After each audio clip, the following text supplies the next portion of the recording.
Hello friends, welcome to our channel. ఈరోజు మన topic ఈ పాస్పోర్ట్. ఇంకా పాత పాస్పోర్ట్తో కష్టపడుతున్నారా? ఇప్పుడు మన ఇండియాలో కూడా డిజిటల్ యుగంలోకి అడుగు పెడుతుంది. కానీ ఈ పాస్పోర్ట్ అంటే ఏమిటి? ఇది మన పాత పాస్పోర్ట్ కన్నా ఈ పాస్పోర్ట్ తేడా ఏంటి? మీరెలా పొందాలి? ఈ వీడియోలో చూసేద్దాం రండి. ఈ పాస్పోర్ట్ అంటే మన కంటిపైన కనిపించే పాస్పోర్ట్ లానే ఉంటుంది, కానీ దాంట్లో ఒక చిన్న ఎలక్ట్రానిక్ చిప్ కూడా ఉంటుంది.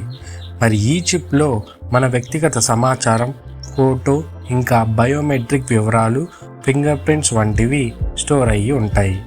ఒక్క మాటలో చెప్పాలంటే ఇది ఒక స్మార్ట్ ఈ పాస్పోర్ట్. పాస్పోర్ట్లో ఫ్రాడ్స్, ఎయిర్పోర్ట్లో క్యూ లైన్, సెక్యూరిటీ లోపాలు ఇవన్నీ చూసిన తర్వాత మన ప్రభుత్వం ఈ పాస్పోర్ట్ ప్లాన్ని తీసుకొచ్చింది.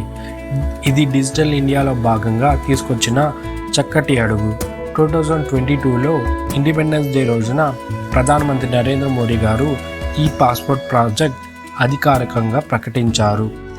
ఈ పాస్పోర్ట్లో ఉన్న ముఖ్యమైన ఫీచర్స్: 64 KB చిప్, మీ పేరు, డిఓబి, ఫోటో, బయోమెట్రిక్ ఉంటాయి.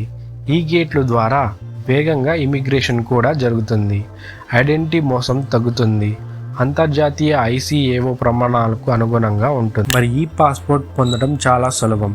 passportindia.government.in వెబ్సైట్లో అప్లై చేసుకోవచ్చు. ఫ్రెష్ లేదా రెన్యువల్ కోసం ఎంపిక చేసుకోండి. చిప్ ఉన్న ఈ పాస్పోర్ట్ మీ ఇంటికి పంపబడుతుంది. మరి ఇప్పుడు మీ దగ్గరున్న పాస్పోర్ట్ ఏం చేయాలని ఆలోచిస్తున్నారా?